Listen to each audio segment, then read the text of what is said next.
యేసే పరిష్కారము అనుదిన Bible television కార్యక్రమం ప్రేక్షకులందరికీ మన ప్రభువును ప్రియ రక్షకుడు అయిన యేసుక్రీస్తు వారి అత్యున్నతమైన నామమున వందనాలు.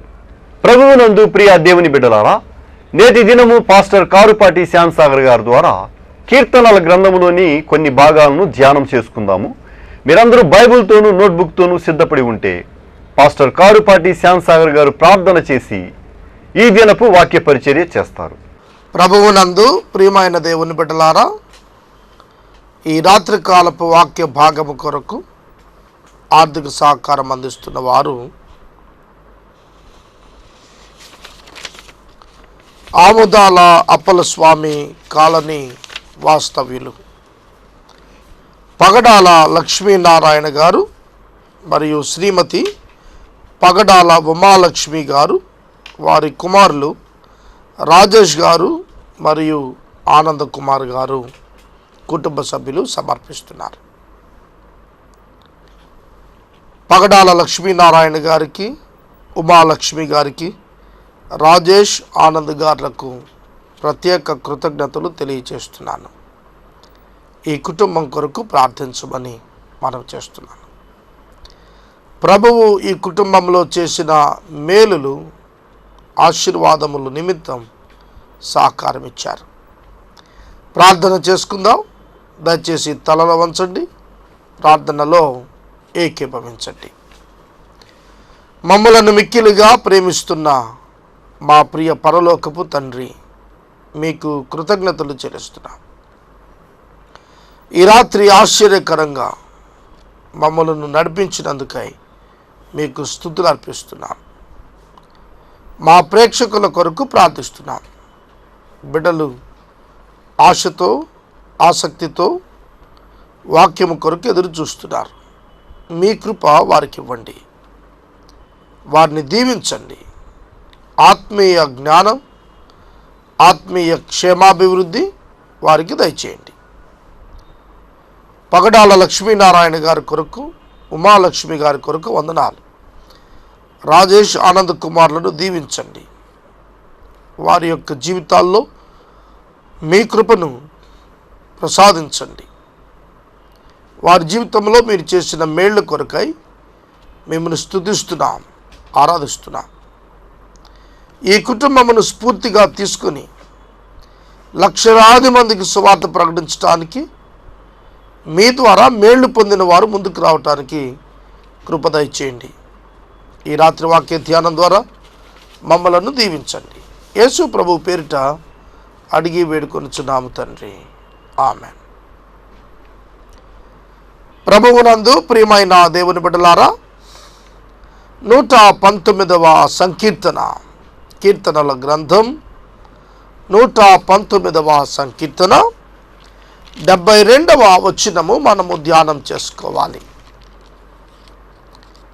గత రాత్రి 71వ వచనం వరకు చదువుకున్నాం. 72వ వచనం చాలా ప్రాముఖ్యమైన వచనం. దీనిని ఈ దినం తెలియచేస్తానని మీకు గత రాత్రి తెలిపాను.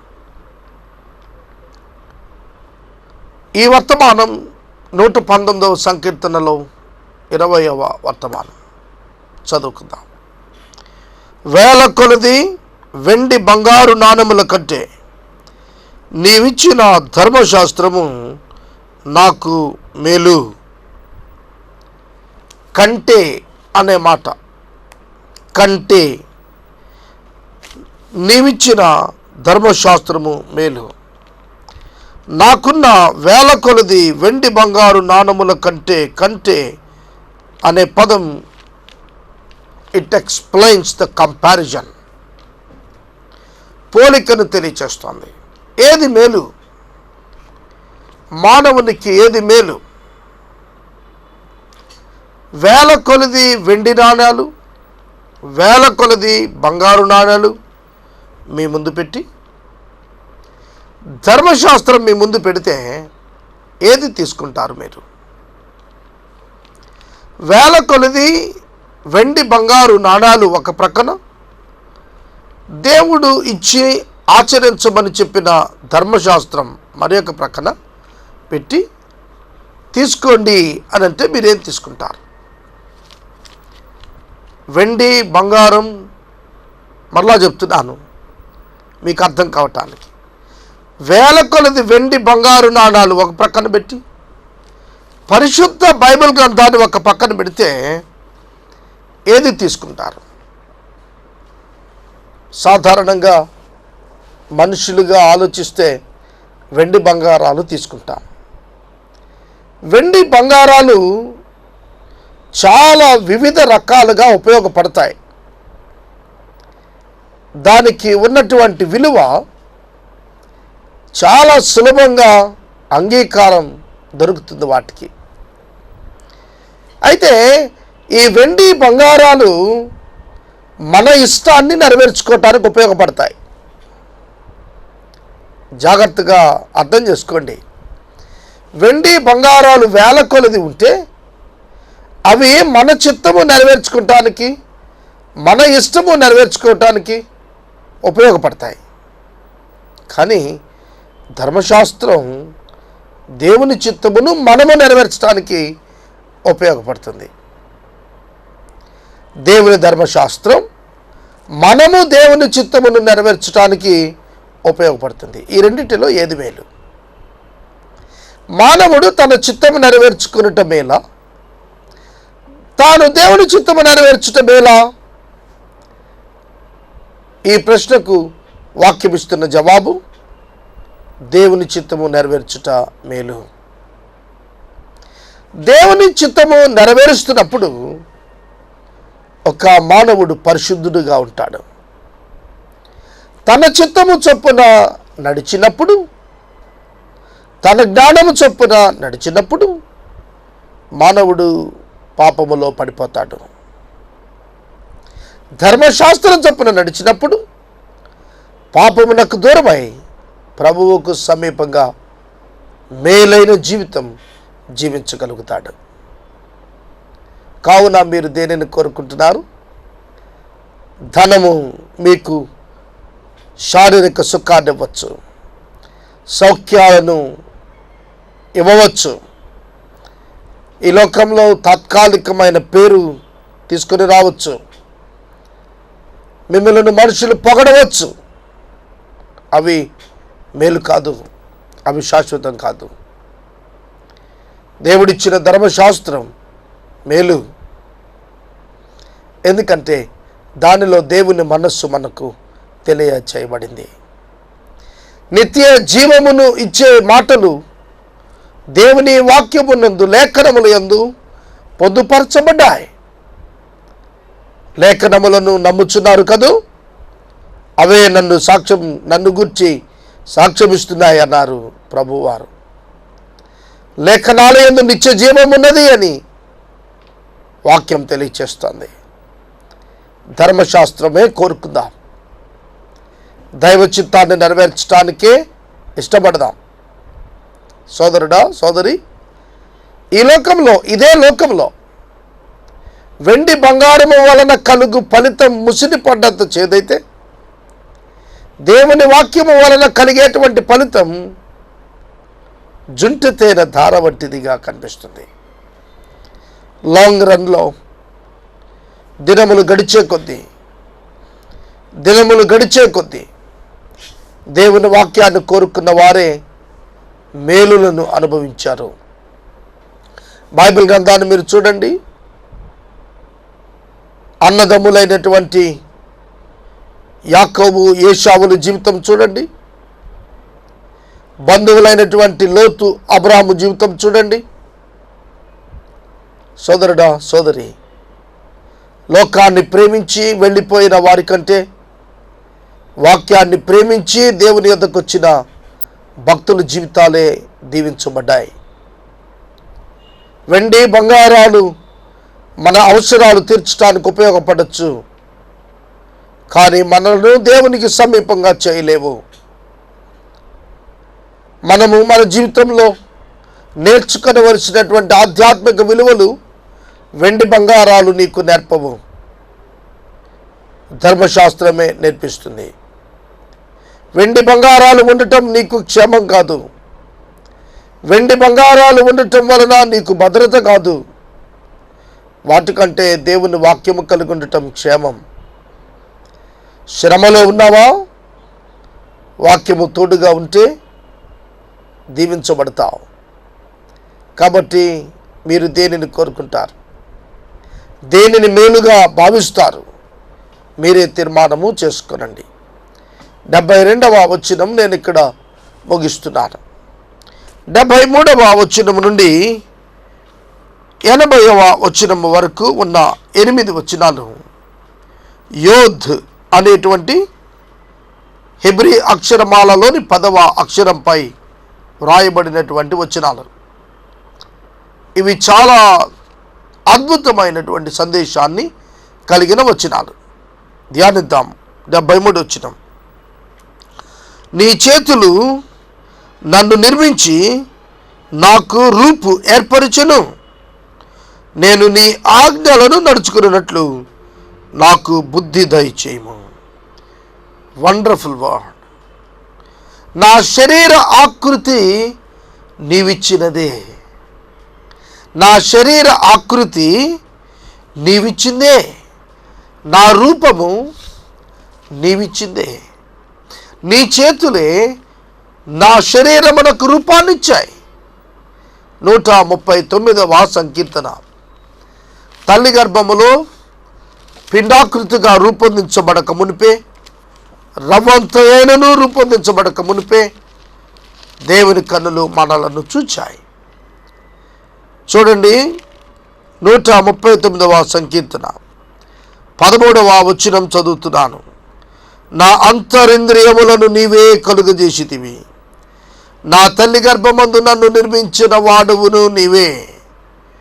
నీవు నన్ను కలుగ చేసిన విధము చూడగా భయమును ఆశ్చర్యమును కలుగుచున్నది. భూమి యొక్క అగాధ స్థలములలో విచిత్రముగా నేను నిర్మించబడిన నాడు నాకు కలిగిన ఎముకలను నీకు మరుగై లేవు. ఆలోచిస్తున్నారా? దేవా, ఎంత ఆశ్చర్యం అంటున్నాడండి. మానవునికి శరీరం ఇచ్చింది దేవుడే. కొరింథీయులకు పౌలు రాస్తున్నప్పుడు చెప్పాడు, నీ దేహము దేవుని వలన అనుగ్రహించబడింది, దేవుని ఆత్మకు ఆలయమై ఉన్నది అని మీరు ఎరుగరా అని ప్రశ్నించాడు. మానవుని యొక్క దేహపు నిర్మాణం దేవుడు స్వయంగా చేసినటువంటిది. మరి దేహాన్ని నిర్మాణం చేసిన దేవా, నా బుద్ధిని నిర్మాణము చేయి అని ప్రార్థిస్తున్నాడు. భక్తుని ప్రార్థన చూశారా? భక్తుని అభ్యర్థన గమనించారా? నా శరీరమునకు ఆకృతినిచ్చిన వాడా, నా బుద్ధిని కూడా ఆకృతి దయచేయి. Outer man, inner man. Outer man, inner man. బాహ్య పురుషుడు, అంతరంగ పురుషుడు. అంతరంగ పురుషుడు బాహ్య పురుషునికి రూపునిచ్చినవాడు అంతరంగ పురుషునికి రూపును ఇవ్వాలి అని ప్రార్థన చేస్తున్నాడు. నేను నీ ఆజ్ఞలను నేర్చుకున్నట్లు నాకు బుద్ధి దయచేయము. నాకు బుద్ధి దయచేయము అంటే అర్థం అదే. నా ఇన్నర్ మ్యాన్ దేవాన్ని విజ్డమ్తో నింపయ్యా. దానివలన నేను నీ ఆజ్ఞలను నేర్చుకుంటాను. ప్రియమైన దేవుని బిడ్డలారా, మీ అంతరంగ పురుషుడు క్షేమాభివృద్ధి పొందాలని యేసే పరిష్కారం కార్యక్రమం నిర్వహిస్తున్నాం. బాహ్య పురుషుడు కృషించినప్పటికీ దిగులు లేదు, కానీ అంతరంగ పురుషుడు దినదినము వర్తిల్లాలి. అంతరంగ పురుషుడు అనగా నీ అంతరంగం క్రీస్తు స్వారూప్యంలోనికి మార్చబడాలి. క్రీస్తు పోలికలోనికి మనం మార్చబడాలి. అది ఇన్నర్ మ్యాన్ యొక్క డ్యూటీ, విధి. 74వ వచనం. నీ వాక్యము మీద నేను ఆశ పెట్టుకుని ఉన్నాను. నీ యందు భయభక్తులు గలవారు నన్ను చూచి సంతోషింతును. ఈరోజు ఉదయం మా కార్యాలయానికి సోదరి పగడాల లక్ష్మీనారాయణ గారు, ఉమాలక్ష్మి గారు వచ్చారు. వారు నన్ను చూచిన వెంబడి ఎంతో ఆనందానికి గురి అయ్యారు, చాలా ఆనందించారు. వారి ముఖమంతా చిరునవ్వుతో, ఆనందంతో, వెలుగుతో నిండి ఉండటం నేను చూచాను. ఈ 74వ సంకీర్తన అంటున్నాడు, నేను నీ వాక్యము మీద ఆశ పెట్టుకున్నాను, నీ యందు భయభక్తులు గలవారు నన్ను చూచి సంతోషిస్తారు. ఈ అనుభవం నాకు ఉంది. నేను వాక్యంపై ఆశ పెట్టుకున్నానండి. వాక్యాన్ని నా జీవితం అంతా ప్రకటించాలి, అది నా ఆశ. నాకిష్టం. వచనం వచనం, పదము పదము, బైబిల్ గ్రంథములో ఉన్నటువంటి అక్షరం అక్షరం, పొల్లు పొల్లు, సున్నా సున్నా ప్రకటన చేయాల్సిందే. అంతగా వాక్యాన్ని నేను ప్రేమిస్తాను, ప్రేమిస్తూ ఉన్నాను. అందుకే నన్ను చూచి అనేక మంది సంతోషపడుతున్నారు. దేవుని యొక్క దాసుడు అని అనేక మంది సంతోషపడుతున్నారు. కారణం వాక్యాన్ని ప్రేమించటం. ఈ అనుభవం నీవు కూడా సొంతం చేసుకోవచ్చును. ఈ అనుభవం నీవు కూడా ఈ రాత్రే సొంతం చేసుకోవచ్చును. ఎలాగనగా నీవు వాక్యమును ప్రేమించటం నేర్చుకోవాలి. సోదరుడా, సోదరి, యేసు పునరుద్ధానుడు అయిన తరువాత పేతురు భక్తుడిని తిబెరియా సముద్రం దగ్గర కలుసుకున్నారు. తిబెరియా సముద్రం దగ్గర ప్రభువును చూచిన పేతురు నీటిలో దూకేశాడు, పై వస్త్రం విడిచాడు. ఒడ్డు మీదకి వచ్చారు. ప్రభు దగ్గర ఉన్నటువంటి రొట్టెలు, చేప ముక్కలు భుజించారు. ప్రభువు తిన్నగా అడుగుతున్నాడు, పేతురు, నీవు నన్ను ప్రేమిస్తున్నావా?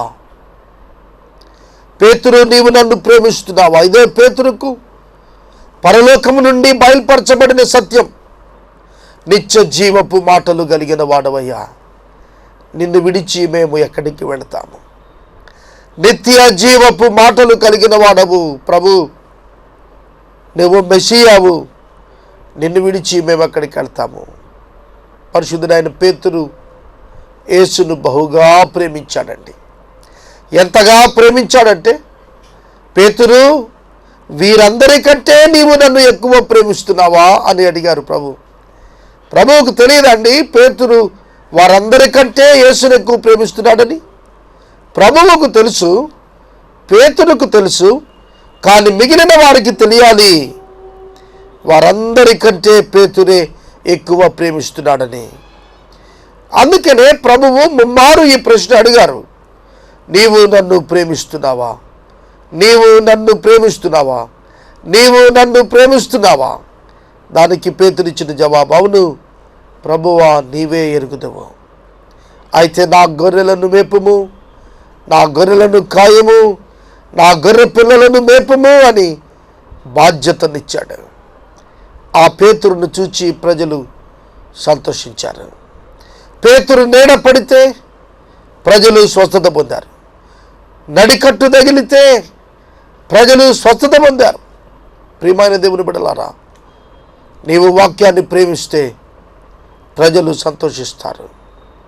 నీవు వాక్యం ప్రకారం వెళ్లకుండా వాక్యాన్ని తిరస్కరిస్తే నిన్ను చూచి ప్రజలు, నీతిమంతులైన ప్రజలు కన్నీరు కారుస్తారు. పరిశుద్ధులైన వారు, విశ్వాసులైన వారు వాక్య విరుద్ధముగా జీవిస్తున్న వారిని చూచి దుఃఖానికి గురి అవుతారు, కన్నీటి పాలవుతారు. సోదరుడా, సోదరి, నీవు వాక్యాన్ని ప్రేమిస్తున్నావా? వాక్యాన్ని ప్రేమిస్తే నీకంటే ఎక్కువగా ప్రేమించుకో. నీ కుటుంబము కంటే ఎక్కువగా వాక్యాన్ని ప్రేమించు. నీ అవసరముల కంటే వాక్యమును ఎక్కువగా ప్రేమించు. నీ జీవితం ధన్యమవుతుంది. నీ జీవితం ప్రత్యేకించబడుతుంది. నీ జీవితం భిన్నముగా ఉంటుంది. ఈ మాట గుర్తుపెట్టుకోనమని ప్రభు పేరిట నేను మనవి చేస్తున్నాను. వాక్యాన్ని ప్రేమించే వారి చేతికే వాక్యాన్ని ప్రభు అప్పచెప్తారు. 75వ వచనం చదువుకుందాం.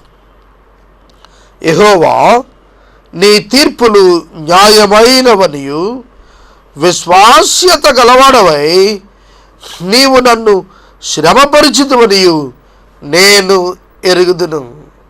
దేవుని నామానికి స్తోత్రం. నా శ్రమకు కారణం నేను ఎరుగుదును. నా శ్రమకు కారణం నేను ఎరుగుదును. ఈ అభిప్రాయం కీర్తనకారుడిగా ఎజ్రా భక్తుడు కలిగి ఉన్నాడు. ఈ రాత్రి నీ శ్రమకు కారణం నీకు తెలుసునా? ఈరోజు ఉదయాన్నే నేను లేచి నా ప్రార్థన ముగిసిన వెంటనే బైబిల్ స్టడీ నిమిత్తం పేతురు రాసినటువంటి మొదటి లేఖ నేను చదువుతూ ఉన్నాను. ఈ మొదటి లేఖ చదువుతుండగా నా బైబిల్ స్టడీలో నేను ఈ వచనం దగ్గరకు వచ్చేప్పటికి ఆగిపోయినాను. ఆ వచనాన్ని మీ ముందు చదివి వినిపిస్తాను, చూడండి. పేతురు రాసిన మొదటి పత్రిక మొదటి అధ్యాయము, మొదటి పత్రిక మొదటి అధ్యాయము 6వ వచనం 214వ పేజ్ చదువుతాను, చూడండి. మీకు స్వాస్యము పరలోకమందు భద్రపరచబడి ఉన్నందున మీరు మిక్కిలి ఆనందిస్తున్నారు. దేవునికి స్తోత్రం. కానీ అండర్లైన్ చేయండి, కానీ అవసరమును బట్టి నానా విధములైన శోధనల చేతను ప్రస్తుతమున కొంచెము కాలము మీకు దుఃఖము కలుగుచూ ఉన్నది. అవసరమును బట్టి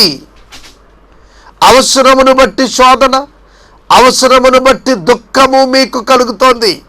ప్రియమైన దేవుని బిడ్డలారా, అవసరమును బట్టి, ఎవరిది ఈ అవసరం? ఎవరి అవసరాన్ని బట్టి నాకు శోధన, ఎవరి అవసరాన్ని బట్టి దుఃఖం? వాక్యాన్ని పరిశీలిస్తే ఇశ్రాయేలీయులను అనేకులను జీవింప చేయటానికి అవసరమును బట్టి దేవుడే యోసేపునకు 13 సంవత్సరాల శోధనను, దుఃఖమును కలుగచేశాడు. యోసేపు దుఃఖ సంవత్సరములన్నింట దేవుని ఆత్మ యోసేపును వెన్నంటి ఉన్నట్టుగా, తాను అనుకున్నది జరిగించే వరకు యోసేపును విడువక వెంటాడినట్టుగా వాక్యం సెలవిస్తోంది. అవసరమును బట్టి యేసు నలుగగొట్టబడుటకు దేవునికి ఇష్టమాయను. అవసరమును బట్టి యేసు నలుగగొట్టబడెను. యెషయా గ్రంథం 53వ అధ్యాయములో మన అందరి అతిక్రమములు ఆయన మీద పడినప్పుడు శారీరక స్వస్థత ఆయన పొందిన దెబ్బల వలన మనకు కలిగింది.